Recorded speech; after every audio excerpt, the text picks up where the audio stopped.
안녕하십니까? 반갑습니다. 저번 시간에 이어서 이런 법률행위 취소에 대해서 보겠습니다. 무효라는 것은 뭐냐면 법률행위 계약을 맺었어요. 근데 처음부터 아무 효력이 없는 거, 이걸 무효라고 합니다. 예를 들면 도박 현장에서 계약을 했다. 그럼 무효면은요, 아예 안 줘도 되고요. 그 다음에 줬으면 다시 돌려받을 수 있고, 이게 무효예요. 근데 취소라는 건 뭐냐면 일단 유효입니다. 취소하기 전까지는 유효예요. 대표적으로 이제 미성년자가 휴대폰을 샀다라고 했을 때는 일단 취소할 수 있는 법률행위잖아요. 일단 유효입니다. 근데 취소하면 이제 처음부터 없어지는 거죠. 이게 보면 취소라는 것은 일단 유효하게 성립한 법률행위의 효력을 법률행위 하자가 있음을 이유로 법률행위 효력을 행위시로 소급해가지고 무효로 하는 거예요. 그래서 취소하면 처음부터 없었던 걸로 되는 거예요. 왜냐면 취소할 수 있는 법률행위가 제시해서 나오는데 미성년자의 법률행위랄지 착오랄지 또는 사기 강박이랄지 이럴 때 취소할 수 있죠. 제한 능력자의 법률행위, 그러니까 미성년자, 그다음에 피성년 후견인, 피한정 후견인 이런 거고, 그다음에 착오에 의한 의사표시, 사기 강박에 의한 의사표시, 그다음에 재판상 취소 이런 게 취소죠. 무효라는 것은 상대방이 알았을 때의 비진의 표시랄지 또는 통정허위 표시랄지 뭐 반사의 질서 행위랄지 의사 무능력자랄지 뭐 이런 경우가 이제 무효죠. 그다음에 법에 위반하는 효력 규정 위반이라고 하는데 강행 규정 위반이랄지 이런 경우가 무효입니다. 취소는 뭐냐면 제한 능력자, 이게 미성년자도 취소할 수 있죠. 그다음에 사기 강박에 의해서 의사표시를 한 자, 그다음에 대리인도 취소할 수 있죠. 승계인도 할 수 있어요. 그다음 보시면 취소 효과인데 취소하면 처음부터 없었던 걸로 돼요. 취소된 법률행위는 그러니까 이제 미성년자가 휴대폰을 사갔단 말이에요. 근데 이제 취소를 했어요. 자, 그러면 처음부터 무효가 되는 거예요. 그러니까 이제 취소할 수 있는 법률행위는 일단 유효예요. 근데 취소를 하면 처음부터 이제 무효가 되니까, 만약에 이제 계약을 맺어서 돈을 줬다, 그럼 돌려받을 수 있고 이렇게 되겠죠. 하지만 이제 그 조문상으로 제한은 있어요. 제한 능력자는 그 행위로 인하여 받은 이익이 현존하는 한도서 상환할 수 있다, 이렇게 됐어요. 원래는 다 반환해야 되잖아요. 근데 미성년자이기 때문에 이렇게 현존하는 한도에서 뭐 이렇게 상환할 책임이 있다, 이렇게 되어 있습니다. 그러면 예를 들면 휴대폰을 사왔다 이거야. 그런데 휴대폰을 반환해야 되잖아요. 근데 휴대폰이 조금 상했다. 근데 그게 뭐 과실은 있을지 모르겠지만 그럼 현존하는데 그냥 주면 되는 거예요. 그러니까 이제 거기에 미성년자를 보호하는 그런 측면이 강한 거예요. 그다음에 취소할 수 있는 법률행위 추인인데, 이게 이제 그 미성년자가 휴대폰을 사왔단 말이야. 근데 부모가 법정들이 보니까 그래, 이거 그냥 뭐 유효를 할게요, 이렇게 이제 인정을 해주는 거야. 이게 추인이죠. 취소할 수 있는 행위를 추인하면 법률행위는 확정적으로 유효가 돼요. 법정 대리인이 추인할 수도 있고, 그 다음에 미성년자가 성인이 돼가지고 추인할 수도 있죠. 그다음에 취소권은 소멸인데, 취소권은 추인할 수 있는 날로부터 3년 내 법률행위를 한 날로부터 10년 이내에 행사를 해야 됩니다. 추인할 수 있는 날로부터 3년, 그다음에 법률행위를 한 날로부터 10년. 그러면 미성년자가 샀다, 그러면 추인할 수 있다면 뭐냐면 성년이 돼야 될 수 있잖아. 그럼 성년이 되고 나서 3년, 그다음에 법률행위 한 날부터 10년 이내에 이루어져야 돼요. 3년, 10년. 네, 넘어가실까요? 이제 조건과 기한이 있어요. 조건, 기한. 뭐 조건을 왜 다냐? 뭐 컨디션이라고 하죠. 이게 뭐뭐 하면, 이게 이제 조건이잖아요. 법률행위 효력의 발생이나 소멸을 장래의 불확실한 사실을 의존하는 걸 이제 조건이라고 하는데, 이제 조건에는요, 이렇게 정지 조건과 해제 조건이 있어요. 정지 조건과 해제 조건. 이 정지 조건은 예를 보면 시험에 합격하면 자동차 줄게. 그러면 보세요. 자동차를 줄게 라고 하면 자동차 줄 의무가 생기잖아. 근데 조건을 붙여서 시험에 합격하면, 그러니까 지금은 안 줘도 되지. 시험에 합격하면 주는 거죠. 이게 이제 조건인데, 보면은 자동차를 줄 의무가 시험에 합격하면 생기죠. 자, 그러면 이렇게 생기죠. 지금은 안 줘도 돼. 근데 시험에 합격을 했어. 그러면 그때 줘야 될 의무가 생기죠. 이게 정지 조건이에요. 해제 조건을 보면 시험에 불합격하면 용돈을 중단한다. 그러니까 지금 용돈 줄게. 근데 시험에 불합격하면 그때부터 없어. 너 없어. 그러니까 정지 조건은 뭐냐면, 정지 조건은 이게 이 조건이 완성이 되면 효력이 생겨요. 법률행위 효력의 발생을 장래 불확실하죠. 합격할지 불합격할지는 불확실하잖아. 합격할 수도 있고 불합격할 수도 있으니까 이렇게 의존하는 거를 정지 조건. 그 다음에 법률행위 효력을 소멸해버리죠. 용돈이 끊겨버리잖아. 장래 불확실한 사실에 의존하는 거야. 이런 거를 바로 해제 조건이라고 한다. 수의 조건과 비수의 조건이 있어. 자, 보면은 의사라는 거죠. 내 마음이 내키면 자동차 줄게. 근데 안 줘도 되죠. 너 왜 안 줘? 안 내켜. 이렇게 하면 되잖아. 그렇기 때문에 이거는 수의 조건이라는 것은 당사 일방에 의해서 결정이 돼요. 그러니까 이건 그냥 무효예요, 그냥. 주면 되고 안 줘도 어떻게 할 수가 없잖아. 근데 비수의 조건을 보면은 내일 비가 온다면 시계를 줄게. 그럼 뭐냐면 이거는 내 마음대로 되는 건 아니잖아. 비가 올 수도 있지. 근데 이거는 자기 마음이잖아. 이거는 조건의 성취 여부가 당사자의 일방적 의사만으로 결정되지 않는 거. 당사자의 일방적 의사로 결정 안 되는 걸 비수의 조건. 그다음에 이거를 수의 조건은 내 마음 내키면 이렇게 되는 거죠. 그다음 넘어가 보시면 가장 조건이 있어. 가장. 겉으로는 조건인 것처럼 보이는데 실질적으로 조건이 아닌 경우야. 예를 들면 법정 조건, 예를 들면 법에서 뭐뭐 하면 이렇게 하는 거 있잖아. 뭐 예를 들면 정관을 이렇게 작성을 하고 등기를 하면 이렇게 되는 거. 이런 것인데 이런 거는 이제 조건이 아니에요. 그냥 불법 조건. 뭐 장기를 떼오면 뭐 이런 것들은 조건이 안 돼요. 그냥 기성 조건. 이미 다 갖춰져 있어. 예를 들면 뭐 이렇게 20살인데 19살이 되면 넘었잖아. 그렇게 이미 갖춰져 있어. 불능 조건은 절대 안 되는 거 이런 것이 돼요. 일단 예를 들면 20살인데 18살이면 이건 조건이 아니지. 도저히 될 수가 없잖아. 그다음 조건을 붙일 수 없는 법률행위인데 법률행위 자유 원칙상 조건은 붙일 수 있는 게 원칙이다. 그러나 조건을 붙일 수 있는 법률행위 효력에 불안정한 경우 또는 그 효과 확정적으로 존속해야 되는 경우랄지 목적에 반하는 경우 조건 붙이면 안 돼. 지금 보시면 혼인이나 이혼이나 입양이나 인지 이런 신분상 행위에다가 조건을 붙이면 안 돼. 이게 무효야. 이런 경우에는. 결혼하면서 거기에다가 뭐 이렇게 서약서 써놔가지고 아예 뭐 지장을 찍어놨다. 뭐 그랬다고 하더라도 그건 무효지. 단독행위랄지 어음수표랄지 이런 경우에는 조건을 함부로 붙일 수 없어요. 근데 어음에는 기한은 붙일 수 있다고 하는데 나중에 이제 기한은 확실한 사실이야. 조건 효력, 조건이 선량한 풍속, 사회질서 위반이다. 아무튼 이게 무효가 되는데 법률이 무효가 돼요. 조건이. 예를 들면 너가 장기를 때우면 뭐 이런 거는 이제 사회질서 위반이잖아. 조건의 성부가 미확정인 동안에 조건의 성취로 해서 생길 상대방 이익을 해야지는 못한다라고 하고 있어요. 아무튼 이게 무효가 되면 같이 무효가 된다. 그다음 넘어가 보시죠. 기한. 그럼 조건이라는 거는 불확실한 사실이잖아요. 불확실한 사실에 의존하는 건데 이 기한은 뭐냐면 12월 31일부터 뭐 또는 12월 31일까지 뭐 이런 것들이 기한입니다. 그럼 뭐냐면 이게 장래의 발생이 확실한 거. 장래 확실한 거. 이게 이제 기한이에요. 언제까지 하면은 종기. 언제부터 하면 시기. 시기는 언제부터. 그러면 법률행위 효력의 발생, 채무이행 시기를 확정적으로 발생하는 거야. 이렇게. 용돈을 줄게. 지금 이제 예를 들면은 뭐 이렇게 1월 1일이라고 치면은 3월 1일부터 줄게. 그럼 3월 1일부터 지금은 아니지만 3월 1일 확실하잖아. 지금은 아닌데 3월 1일 되면 줄게. 이렇게 시기예요. 종기는 뭐냐면 법률행위 효력이 소멸 장래 확실한 사실에 야 내가 12월 31일까지만 준다. 12월 31일까지만 용돈 줄게. 그러면 그 다음 아니잖아. 이건 확실하잖아. 이걸 종기라고 그래.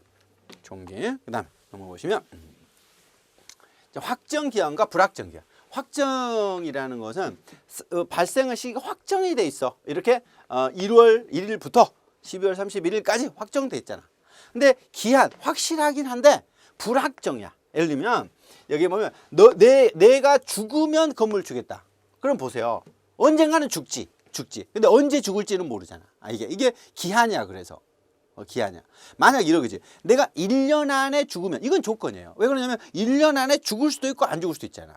근데 내가 죽으면 하면 어때? 확실히 죽기는 언제 죽을지 모르지만 아직 안 죽은 사람이 없잖아. 그래 기한이긴 한데 불확정 기한이지. 이렇게 돼요. 이제 기한의 이익이란 기한이 도래하지 않음으로써 그동안 당사자가 받은 이익을 기한의 이익이라고 그래요. 그러면 기한의 이익은 이를 포기할 수도 있고요. 그 상대방이 이익을 해야지 못한다. 이렇게 되겠죠. 기한의 이익은 포기할 수 있습니다.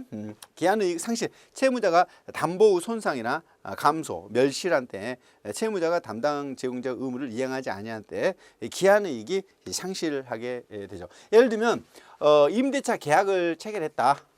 그러면 올해 12월 31일까지가 이렇게 임대차 계약이야. 근데 이 사람이 말이야 이게 뭔가 임대료를 안 줘.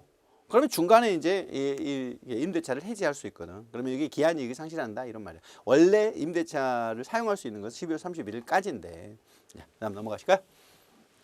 이제 기간이에요. 기한하고 기간은 달라. 예를 들면 언제까지 사용한다 이제 이렇게 된다면 여기는 이제 기간으로 이렇게 되잖아요. 기간. 이제 기간이라는 거는 어느 시점에서 어느 시점까지 이렇게 그냥 그냥 숫자 기간이에요. 그럼 자연적 계산 보면 이게 기간을 시분초로 예를 들면 지금부터 10분, 지금부터 25분 30초까지 이렇게 돼요. 자, 그러면 지금부터 즉시 계산해 가지고 지금부터 25분 30초를 계산하겠죠. 3월 1일 오전 9시부터 6시간 하면은 3월 1일 오후 3시가 되겠죠, 이렇게. 그다음에 이제 역법. 예를 들면 여기 이제 달력으로 하는 거야, 이게 역법이. 역법이. 이게 뭐냐면 일 주, 월, 연 이렇게 계산한단 말이야. 그러면 이게 기간을 오전 0시부터 계산해서 한다. 이런데 기간은 초일을 산입하지 않는다. 그래서 오늘 빼고 하는 거야. 야, 이게 무슨 말이냐면은 돈을 빌렸어. 돈을 빌리면서 야, 내가 석 달만 쓰고 줄게. 이렇게 했단 말이야. 이게 석 달을 계산을 어떻게 할 거냐는 거예요. 자, 그러면 이게 이 역법으로 한다는 거야. 역법. 달력으로. 그러면 오늘 있죠. 오늘 빼고 내일부터 계산하는 거야. 내일부터 달력으로 봐가지고 한 달이 되는 날까지 이렇게 갚으면 되는 거지. 지금 예를 들면 오늘 지금 계약이 뭐 오후 3시에 계약을 했다 이거야. 그럼 오후 3시부터가 계산하는 게 아니에요. 이렇게 석 달 이렇게 하게 되면 오늘 빼고 내일 0시부터 계산한다. 내일 0시 오전 0시. 그러니까 내일 0시부터 계산하는 거야, 이렇게. 시간. 그러니까 만료점은 뭐냐면 기간은 일주 월 연으로 정하면 기간은 말일의 종료로 끝나는 거야. 말일의 종료로 이렇게 끝난다. 이제 그러나 기간은 말일이 토요일, 공휴일인 경우에는 그 다음 날 만료되는 거예요. 그 다음 날 만료된다. 이렇게 월, 연으로 정하는 경우에 마지막 달에 해당하는 달이 없는 경우에는 그 달은 말일로 이제 그 기간이 이제 만료되는 것이죠. 이렇게 되는 거예요. 자, 예를 들면 뭐 4월 1일 날 돈을 빌리면서 야, 3개월 이렇게 계산했단 말이야. 그러면 4월, 5월, 6월이잖아. 그러면 4월 1일 날 계산했다면 1일을 빼요.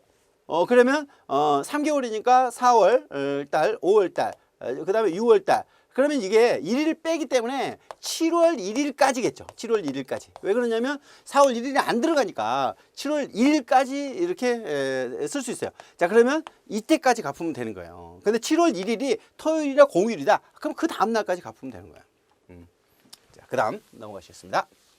소멸시효입니다. 이게 예를 들면 뭐 내가 돈을 받을 권리가 있는데 이 권리를 오랫동안 행사 안 하면 그냥 못 받아요. 이게 소멸시효입니다. 소멸시효라고 되어 있어요. 시효란 일정한 상태가 오래 지속되었어. 그러면 사실 상태가 진실한 권리관계로 합치되는지 여부에 묻지 않고 그 사실을 존중해요. 법률 효과를 인정하는 문법인데 이제 이런 말이 있어요. 이렇게 권리 위에 잠자는 자 이런 말이 있거든. 잠자는 자는 보호를 안 받는다. 보호 받지 못한다. 이게 소멸시효라는 말이에요. 자기 권리야. 자기 권리인데 장기간 행사를 안 했어. 오랜 기간 계속해서 행사를 안 했어. 자, 그러면 이런 경우에 보호 안 한다는 거야. 사실상태 존중을 통해서 사회질서 유지하고 빨리 확정을 한 거야. 증거 보존 곤란을 구제하기 위한 것이고 장기간 자신을 보유한 권리를 주장하지 않는 자. 여기 나오네. 권리 위에 잠자는 자. 보호하지 않는다. 시효 분류를 보면 시효 분류. 시효는 취득 시효가 있고 소멸시효가 있어. 일정한 장기간 시간 동안 내가 점유를 하고 또는 갖고 있었으면은 내 권리가 돼 버려. 내 거 아니었는데. 그다음에 소멸시효는 내 권리인데 계속 행사를 안 하면 없어져 버려. 이런 게 소멸시효야. 취득시효는 타인의 물건을 말이야 장기간 점유하고 있었어. 권리를 취득하는 거야. 20년간 소유의사로 평온공유하게 부동산을 점유하고 있어. 부동산을 계속 이렇게 지금 논으로 쓰고 밭으로 쓰고 했어. 와서 아무도 누구도 뭐라 안 해. 이렇게 그러면 등기함으로써 소유권을 취득을 해버려. 자기가 아닌데 남의 땅이었어 나 할지라도. 그다음에 소멸시효는 자신의 권리야. 자기 거야. 장기간 행사하지 않아. 그럼 소멸해버려.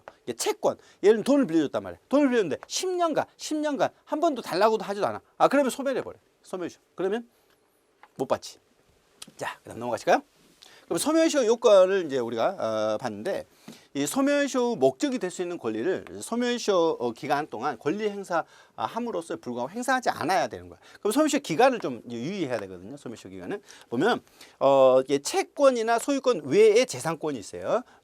이게 채권, 소유권 외의 재산권, 예를 들면 뭐 전세권 같은 거 이런 건데 여기 이제 20년이에요. 20년 이런 게. 근데 이 채권 있죠. 채권은 뭐냐면 청구권, 돈을 빌려주고 받을 수 있는 권리. 이게 10년이야. 10년이 기본적인 거잖아요. 이게 판결에 의해서 확정된 채권도 마찬가지. 거예요. 그다음에 상사채권이라고 그래서 상사채권 이런 거는 뭐냐면 우리 영업 있잖아요. 가게 뭐 음식점이랄지 여기에서 이제 이루어지는 채권이 있습니다. 음식점을 하는데 뭐 어디 가서 이제 뭐 이렇게 떼와야 되잖아. 뭐 고깃집이면 상추도 떼오고 막 한단 말이야. 여기서 이루어지는 채권은 5년이야. 5년 상법상 적용되는 채권은 5년이야.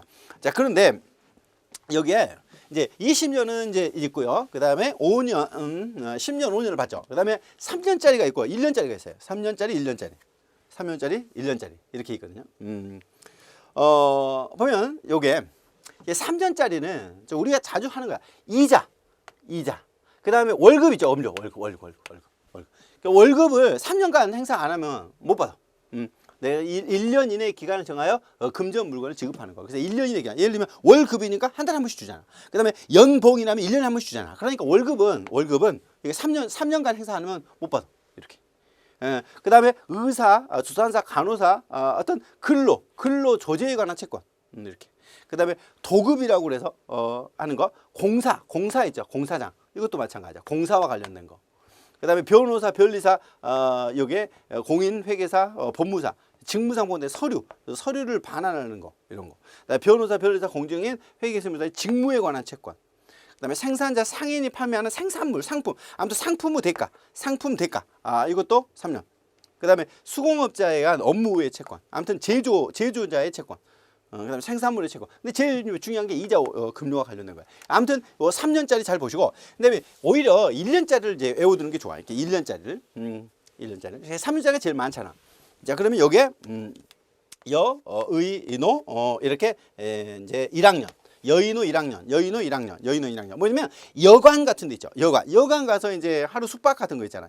그다음에 의복, 옷값 있죠. 옷값. 그 다음에 노역인, 연예인의 임금. 그러니까 여기서 그냥 임금이 아니라 여기 이제 일용직 임금 있잖아요. 이런 거.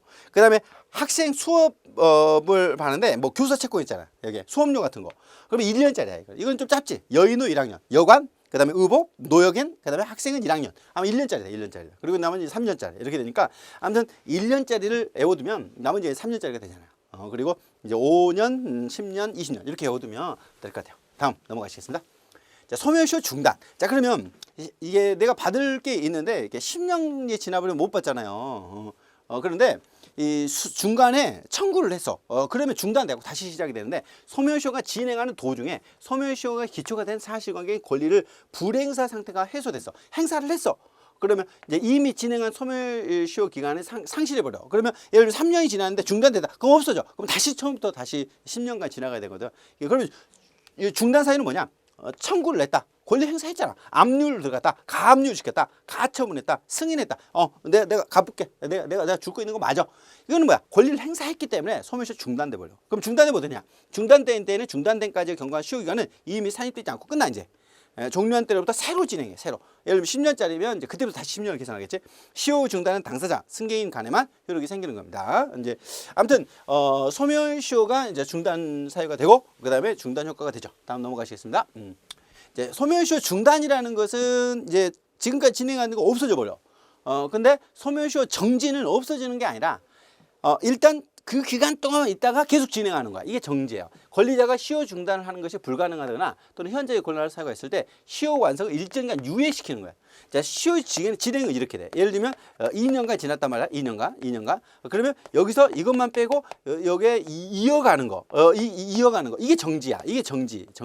시효 중단은 어떻게 되냐면 이렇게 2년이 지났잖아. 그럼 이거 다 없어져. 다시 여기서부터 다시 처음부터 출발하는 거야. 이게 중단. 정지는 중간에 빠지는 거야. 그러면 정지 사유는 뭐냐? 제한 능력자는 정지다.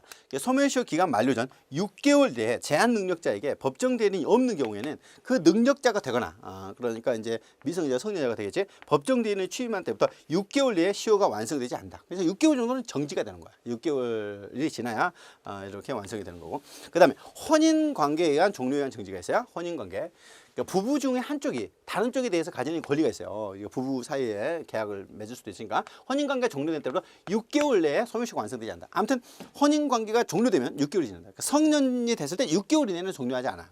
그다음에 상속재산에 대해 정지인데 상속재산에 대해 속하는 권리나 상속재산의 권리는 상속인은 상속인이 확정이 되거나 관리인의 선임 등 파산 선고가 있다. 파산 선고가 있는 때부터 6개월 내에 소멸시효가 완성되지 않는다. 아무튼 이것도 6개월. 근데 천재사변으로 인해서 소멸시효가 중단할 수 없을 때 그 사유가 종료될 때부터 이건 1개월이야, 1개월. 지금 다 6개월인데 천재사변은 6개월 이내, 한 달 이내 시효가 완성되지 않는다. 그러면 지금 이제 정지와 관련해서 세 가지가 6개월인데 천재사변은 1개월이기 때문에 이런 거 유의해서 보셔야 되죠. 자, 다음 넘어가실게요.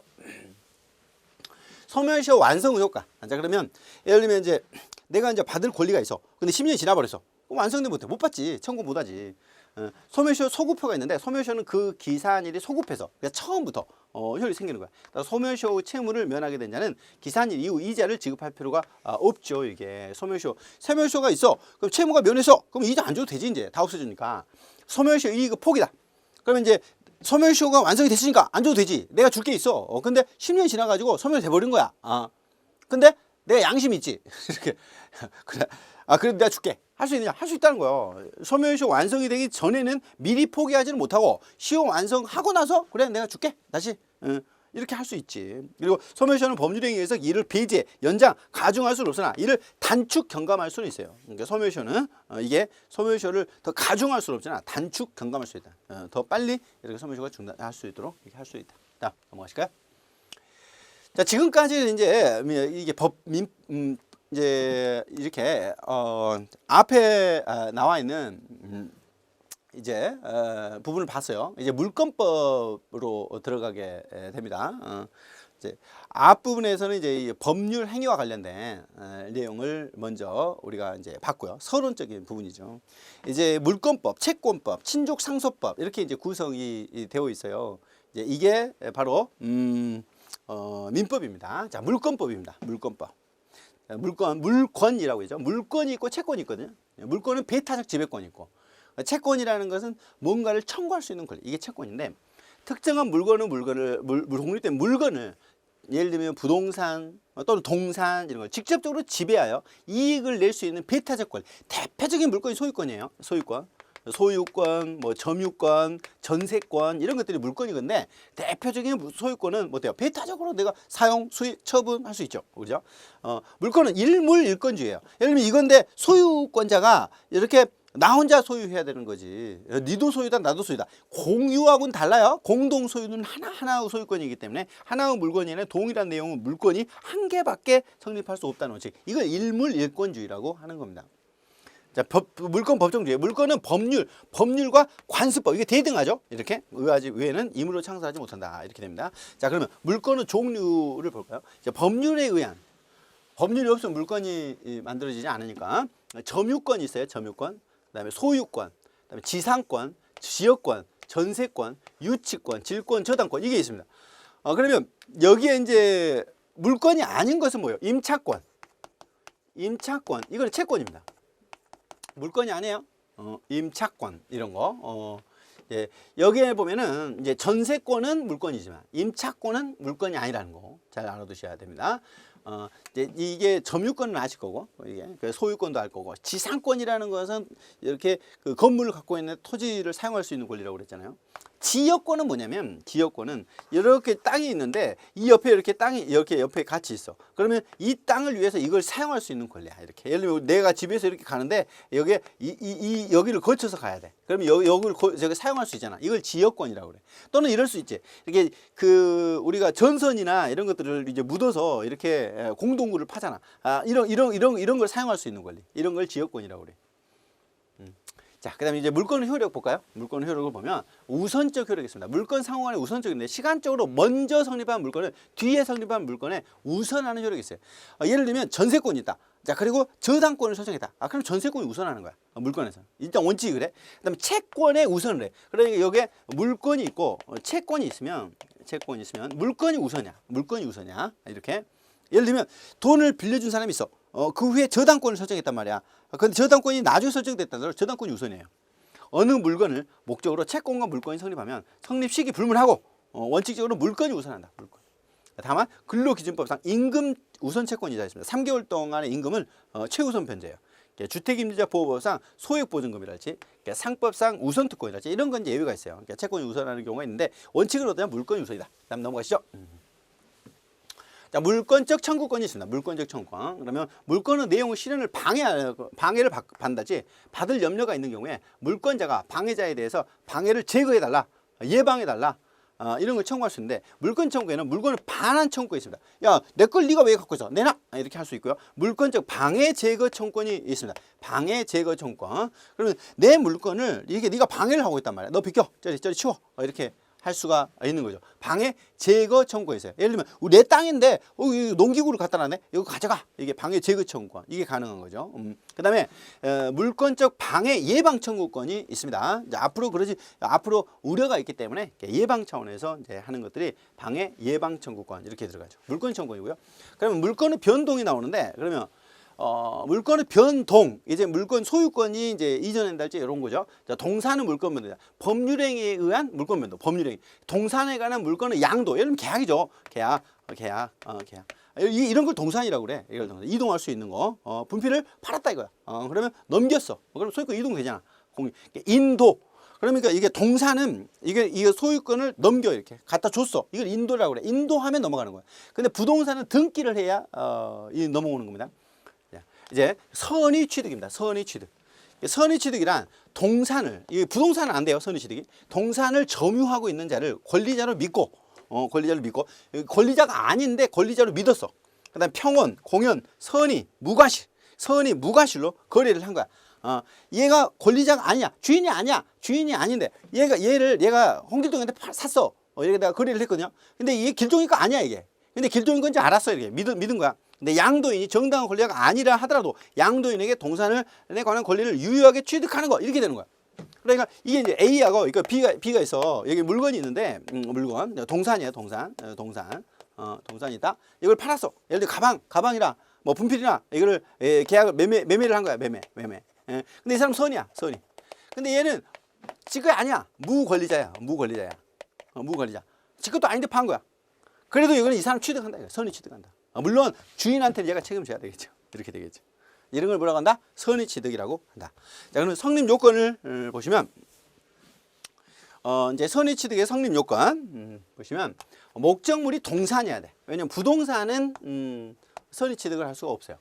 양도인은 무권리자로서 동산을 점유하고 있고요. 양도인은 이제 판 사람이야. 양수인은 유효한 거래 행위로 점유를 취득을 했어야 돼. 아무튼 거래는 유효해야 되겠죠. 양수인이 점유의 평원, 공연, 선의, 무과실이어야 된다.